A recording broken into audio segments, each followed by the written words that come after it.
Good evening and welcome to all of you. Welcome to IGCSE Physics,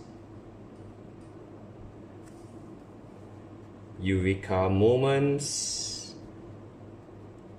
episode 1. Now today we're going to focus on the topic of motion. Right, motion in IGCSE Physics. Now the key concepts would be distance. There's also the topic of speed. There's the topic of acceleration. And lastly, we've got motion graphs. Now in terms of motion graphs, we will split this into two. We've got the distance time graph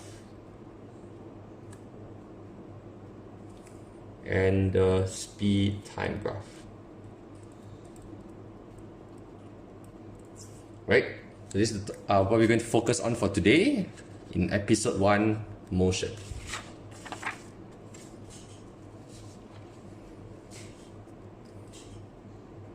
Speed. Now speed is a measure of how fast an object is moving. Now the equation that we usually use is speed is equals to distance divided by time. Right, so we got this equation. It's a really important equation. Let me just draw a box to it.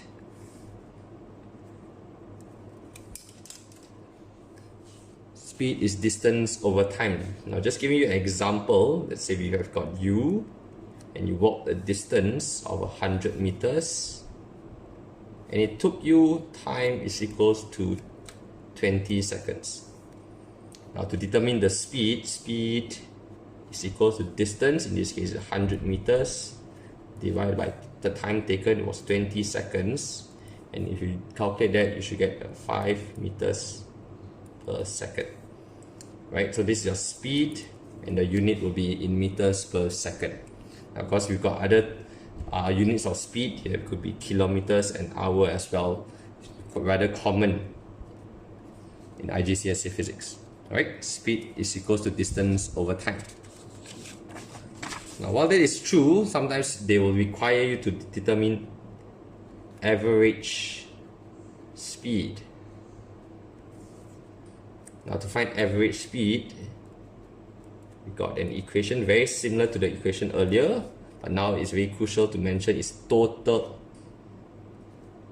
distance traveled divided by total time. Right, so a very important equation again. Average speed is total distance traveled over total time. I'll just give you an example. Let's say we got 3 towns. We got town A, we got town B, and we got town C. And the distance from A to B would be 10 kilometers. From B to C, just taking it as 5 kilometers. Now what information they probably give is that you took from A to B, you took 1.5 hours. Then you took a rest at B for about 30 minutes. Now, of course, this would be 0.5 hours. And from B to C, the final leg of journey probably took an hour. Alright, now to determine the average speed in this case, we need to find the total distance. Total distance is 10 plus 5 kilometers divided by the total time taken. In this case, 1.5 plus 0.5 plus 1. It should give you 15 divided by 3. In this case, you should get 5 kilometers an hour. Okay, so very crucial. While we only moved and from between A to B, B to C, but we need again to take account for the time invest, okay, in our calculation for total time. So that's for average speed. Now, moving on from there, we've got the topic of acceleration. Now, the simple definition would be rate of change of speed. Now, the equation that we usually use will be A is equals to change in speed divided by time. Now, of course, to find change in speed, what we do is we take the final speed v minus initial speed u divided by t.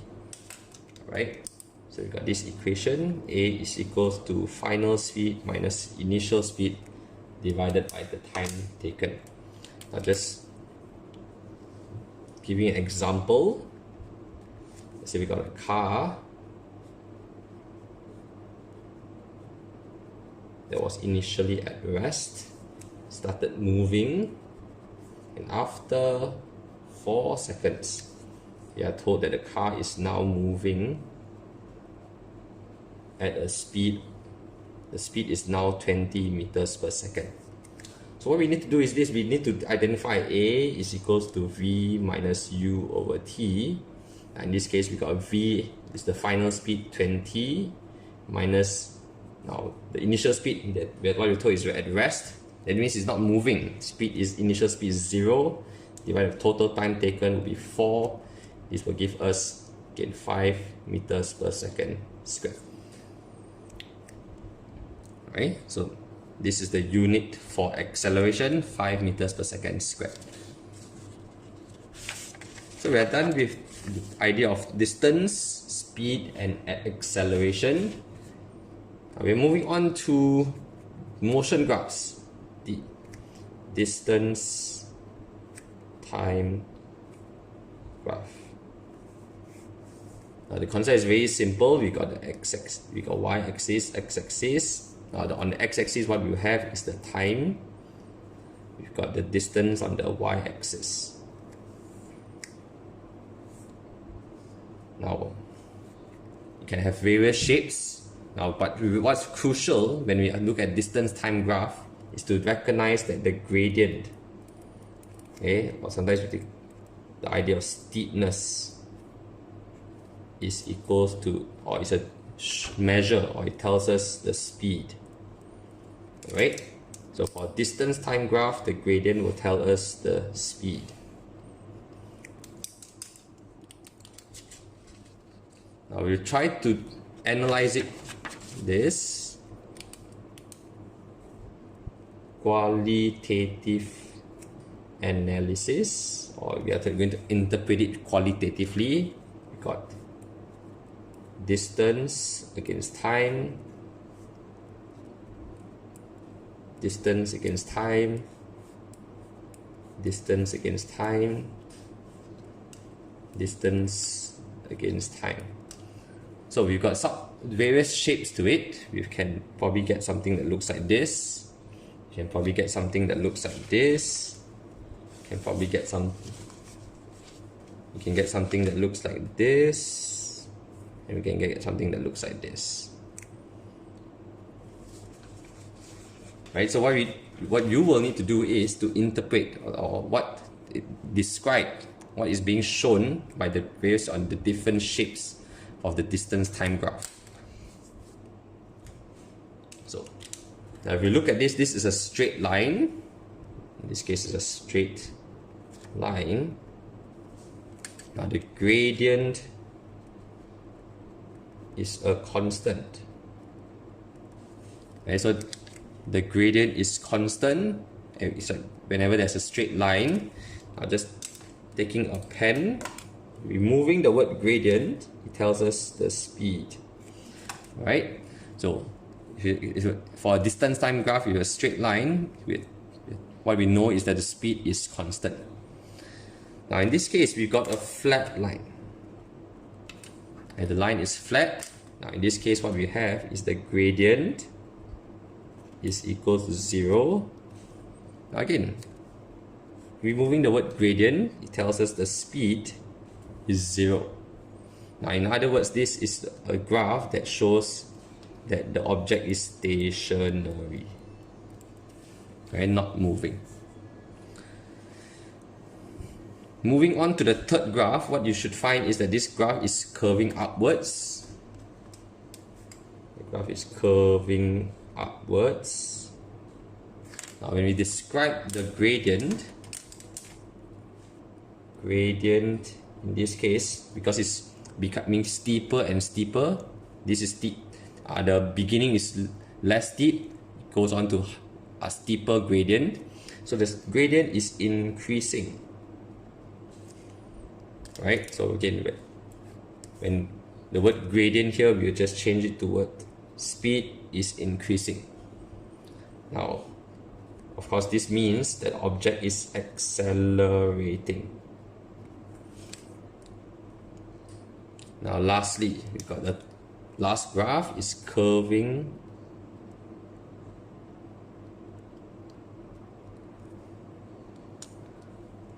Right? It's curving in this some sense.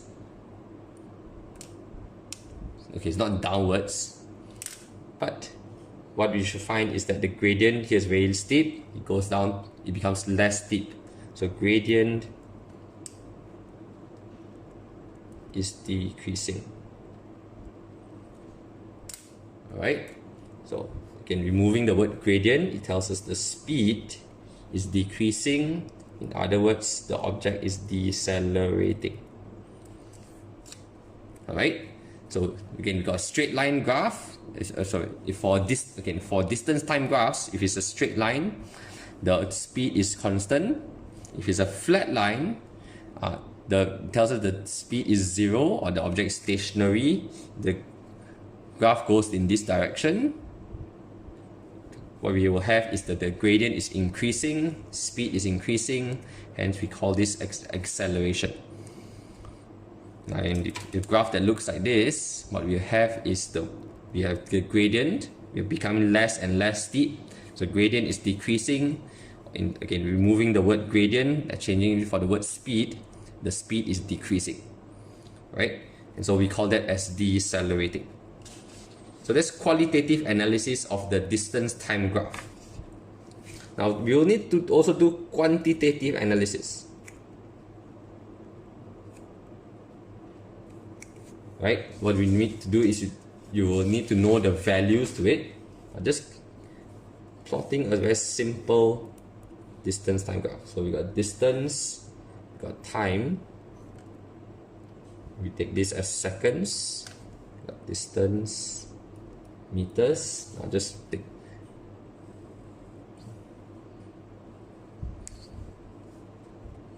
a graph that looks like this.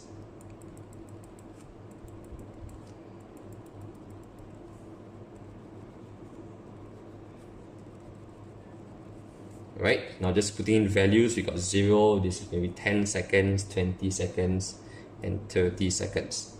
Now I'll probably move up 20 and 25 meters. Alright, now what you can do is this, we can break them down into different sections. Let's just label them as section A, this is section B, and section C of the graph. So for section A, what we can do is we can look at the gradient. So this is a straight line graph. You should know that it's moving at constant speed. Now what value will the speed be? Now in this case, what we want to do is find gradient. We got this triangle, we need to find the gradient. Now in this case, gradient will be 20 divided by 10. What it should tell us that the speed is 2 meters per second. Alright, so for section A, it's moving at 2 meters per second, constant speed. Next, for B, if you recall earlier, it's a flat line, the gradient is 0, hence we can know moving at 0 speed. Now, of course, we use the word stationary in this case. So now this is qualitative analysis. Now just to show it quantitatively, now to find gradient, you have the the change in y being 0 divided by time the horizontal distance as 10, this will give us 0 meters per second. Alright, so again, stationary. Next, we got C. What you should have is, this is again a straight line graph. You should moving at a constant speed. Now we should be able to find the value for that constant speed by finding the gradient. So if you can find the value here, this will give you 5 against 10. So 5 divided by 10, it should give you 0.5 meters per second. Right? Now note the difference in values. Now we got section A versus section C. They are both moving at constant speed, but for section A, the gradient is greater, is steeper than for section C. Section C is a more gradual increase. Alright, hence that's why we have a much lower speed compared to A. So that's for distance time graph. Again, the key part will be the distance, or sorry, the gradient signifies or represents the speed of the object. Now coming to the last section would be speed time graph. Right, now as the name suggests, we've got the x-axis on y-axis, speed is on the y-axis, and time is on the x-axis. Now in terms of a speed time graph, the gradient, now note the gradient in this case will not tell us, no longer tells the speed.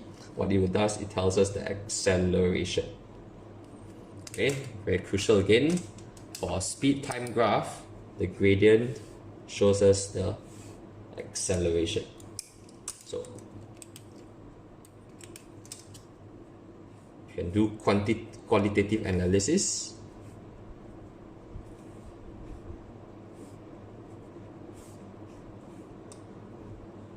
You got V, T, V, T, V, T, V, T. Now we can have a line that looks like this, a line that looks like this. We can have a line that looks like this, a line that looks like this. Alright, so very quickly, just going through, this is a straight line. So the gradient is constant. What we have say is the acceleration is a constant. Alright, now next, if you look at this, this is a flat line. Now what we have, now note, it is not that the object is not moving. What's happening is the object is not increasing speed or not accelerating. Now the reason is this, the gradient is 0, acceleration will also be equals to 0. Right, it's moving at a constant, or in other words, we can call this constant speed. Now for the third graph, we got increasing gradient.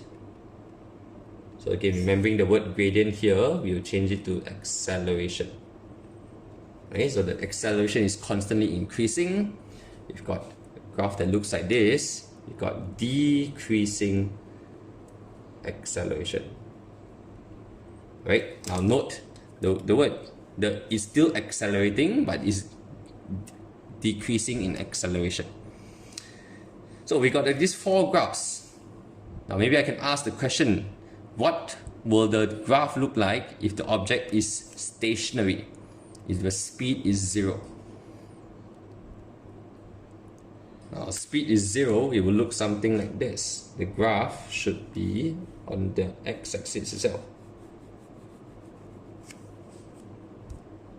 Right, here's where v is equal to 0. So for an object to be stationary,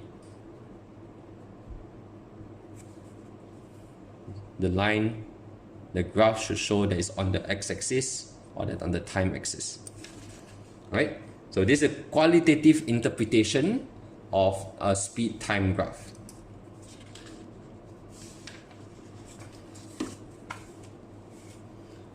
Now what you can do also is this, to determine the quantitative side.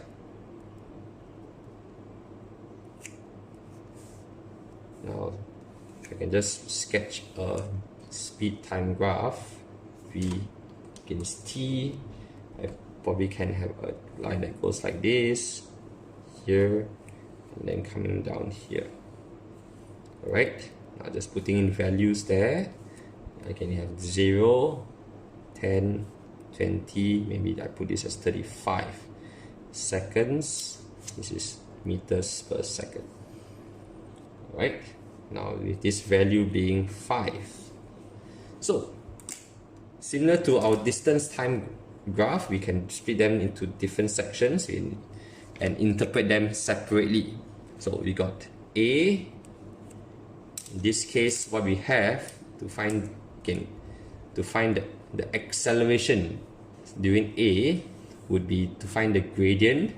Now gradient, again, we need to find the change in y against change in x. In this case, 5 divided by 10, it should give us 0.5 meters per second squared. Now note, this is constant acceleration. Now next we got B. Now again, finding gradient, in this case the change in height, there's no change in height over the change in x. We got 10. This will give us 0 meters per second squared. Now what we're saying is this: the object is experiencing 0 acceleration. Now, in other words, it's also meaning it's moving at a constant speed. Right? Now, finally, C. Again, to find the gradient, what we need to do is find the change in y. In this case, we got 5, or negative 5, divided by change in x. In this case, 20 to 35 seconds. This gives us 15 seconds. If you do your calculation, you should get negative 0.33 meters per second squared. Now note the value, the negative value here. Oops. Now note the negative value here. This signifies a deceleration. Alright? In other words, we just consider this as constant deceleration. So that's the quantitative analysis of the graph. We've got the acceleration 0.5 meters per second squared, 0 acceleration, and then a deceleration or negative 0.33 meters per second squared.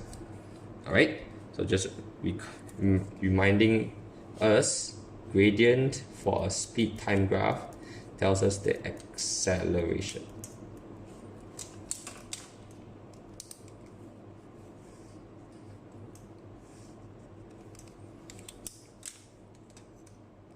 Now for speed time graph as well, we can get another information. In this case, if you can just use the same graph and just put this here. What we have is, for a speed time graph, sometimes what they'll ask you is to find the area under the graph gives us the distance traveled. Alright, so on one hand we got the gradient, tells us acceleration, and by finding the gradient under the graph, you will get the distance traveled. So what we can do, again, we look at section A. Section A, in this case, you look at this is a triangle. So we use half times breadth, in this case is 10, times with the height is 5. You should get 25 meters. Now for B,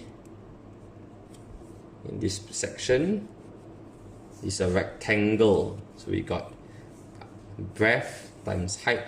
In this case, 10 to 20 is 10, times with the height is 5. It should give us 50 meters. Now next will be C. Again, this is a triangle. So you got half times base, 20 to 35 is 15, multiplied by the height. This will give us a value of 37.5 meters.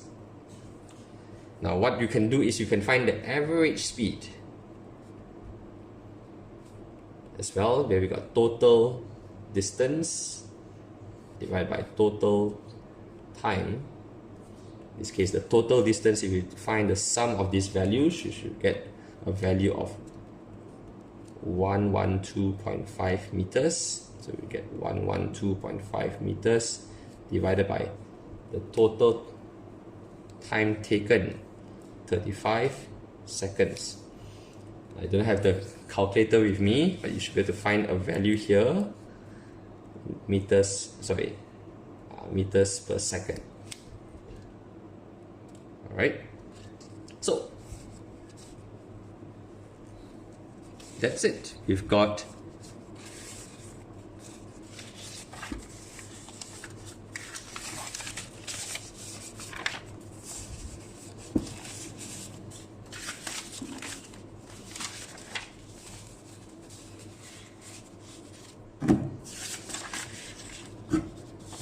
we are just about to conclude episode 1 on the topic of motion. We've got distance, we've got speed, we've got acceleration. We've looked at the distance time graph, of course the gradient, as well as speed time graph. We need to find the gradient as well as the area under the graph. Right? So thank you for joining me. I hope this will be helpful for you in your preparations for your IGCSE Physics. If you have found this helpful, you can share this with your friends. Hopefully they'll benefit from this video as well. So thank you again. See ya.